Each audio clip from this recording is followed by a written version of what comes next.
ginagawa ng engineer is magpapaandar ng additional load. So, punta tayo dito kay power plant.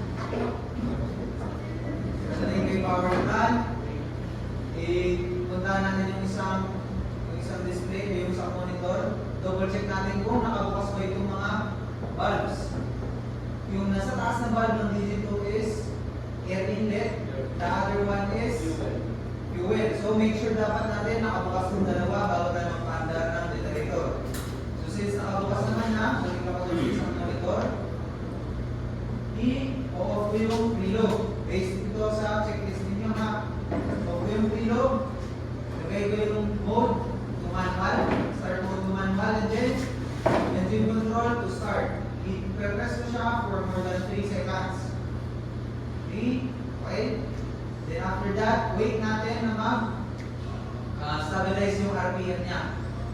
Pag stabilize na yung RPM niya, pupunta na ako ngayon doon sa kabilang screen para i-check kung is it already running. Kung mapapansin nyo, tumataas na yung exhaust niya, tumataas na rin yung jacket cooling niya, meron din siyang oil. So, this is running in correct condition na or normal condition na siya. Ngayon, pag naka-normal condition na, balik tayo sa control panel, dun sa main switchboard, ready na natin siyang i-synchronize. Yung generator selector, pindutin natin yung DG2. Lagay natin sa DG2. After that, yung frequency natin, dapat yung synchroscope natin, dapat hindi siya mabilis yung pag-ikot or hindi siya pa-counterclockwise.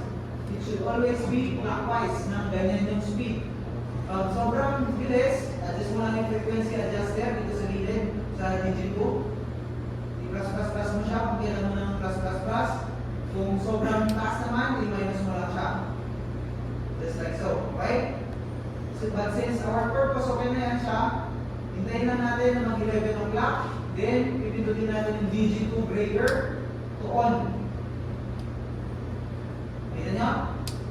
Noong 11 o'clock, pinindot ko yung DG2 breaker on, dahil synchronize na siya. Kung papansin natin na nakasynchronize, kung nakita na natin yung current niya, tumaas na. Parehas na sila ng current.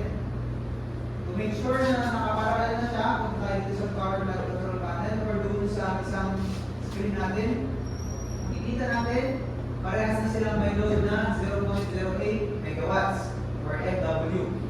So since okay na, meron na tayong additional load, proceed na tayo sa preparation of our engine. Unang-una, ano yung unang-una natin sa airwalk? Lube oil. Lube oil, very good. So punta tayo ngayon sa lube oil or sa lubricating. Make sure, pag nagganyan, tignan muna natin yung diagram para make sure natin kung meron tumatakbo. So kung papansin ninyo, walang tumatakbo na bomba. And before we start the pump, check natin yung lube oil sa tank. So sondahin natin yan or check natin sa papansin ninyo, less than 1/4 siya or it should be 1/4. Pag tatakbo na yung pump na yan or tatakbo na yung makina, for sure, mag-low level yan. So to avoid low level alarm, kailangan natin siyang i-fill up maybe around more than half. So unang-unang buksan, ito, yung nasa baba. Lube oil transfer system L3, valve position, open. Then ito isa. L transfer system L1, valve position, open. And then yung main engine lube oil, number 1 tank. Buksan natin yung suction valve. So we are filling it up using gravity. So kung mapapansin ninyo, tumataas na yung lube oil sump. Kita nyo? If it is already more than half, we can already close the valve. Kapag nagpipick up na ganito, huwag pabayaan na. There are cases na overflow yan, susunog yung engine rope. So, is it more than half? Nice, sir. Close ko na. Close yung valves. Okay. So, since close na yung valves, need na natin patakbuhin yung circulating pump para meron na tayong lube oil sa ating system. So, punta ulit tayo doon sa control panel. Pagdating natin sa control panel, iwan natin yung circulating pump number 1. Standby natin yung isa. Always naka-standby yung isa. Para in case mag-trip yung isang pump, meron ka agad sasalo. Nakuha? Automatic start yan. So balik ngayon tayo doon to make sure na meron pressure na pupunta sa system. Okay, meron siyang 3.5 bars. Nakuha? Now, yung lube oil natin is nasa 23 degrees Celsius. Masyado siyang mababa. So, kailangan natin siyang inipid. So, we have to turn on this preheater. Balik tayo doon sa control panel. Then, on natin yung lube oil heater. Nakita nyo sa baba. Preheater switch position. On. Nakita nyo yung pinag-drop?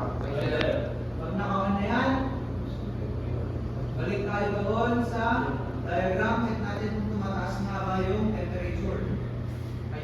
Mataas na. So, it means okay na yung global system natin. Now, yung sistema ng engine na to is using electronic or using the hydraulic system para i-activate yung exhaust valve natin.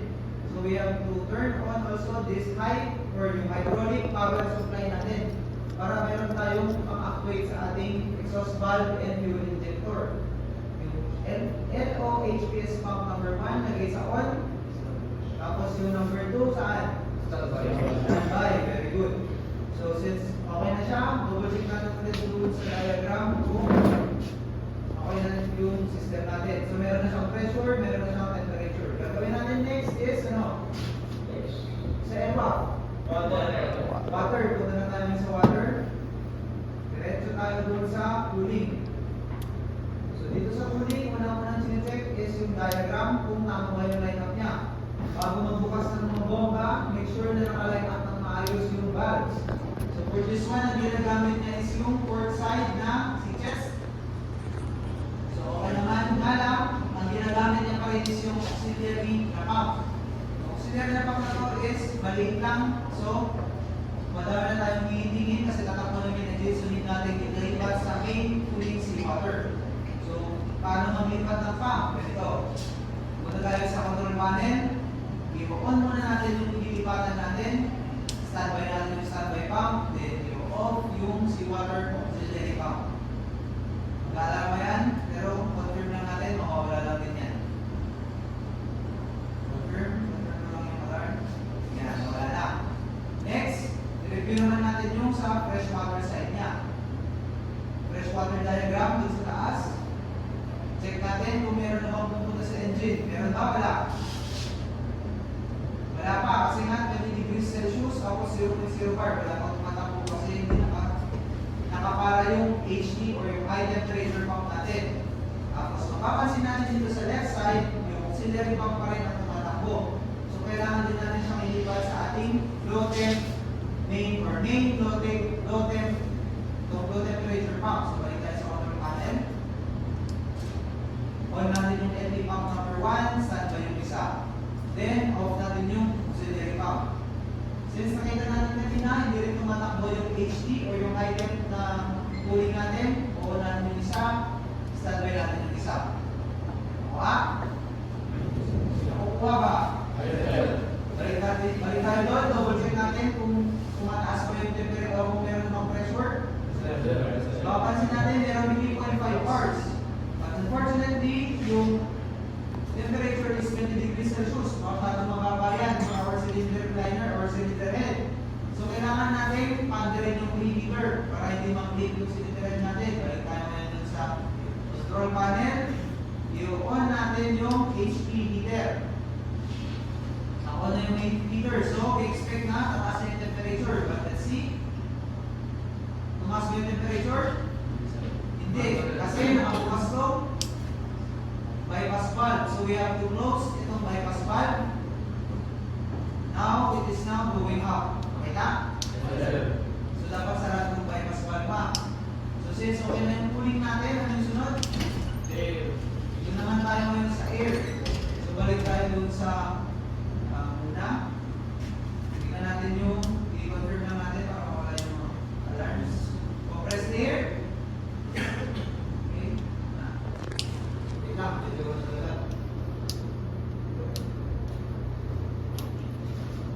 So sa compressed air na tayo, make sure na yung sa compressed air natin, normally sa barko, dinidrain natin yan para matanggal yung mga condensate. But for our purpose, wala namang tubig na lalabas dyan, so continue na lang tayo ng operation. So sa compressed air, dapat yung dalawang compressor mo is naka-auto. Nakuha? nyo doon sa diagram kung meron na laman yung mga pangke natin. Sa air receiver 1, 29.5, 29.5 sa number 2. So for our case, ang gagamitin natin is only air receiver number 1. Yung number 2, standby lang yan. Para kung wala ng hangin, meron tayong agad sa salo. So make sure natin meron tayong supply for main engine. O, nyari. Kung yung meron siya, sino kumano sa number 1?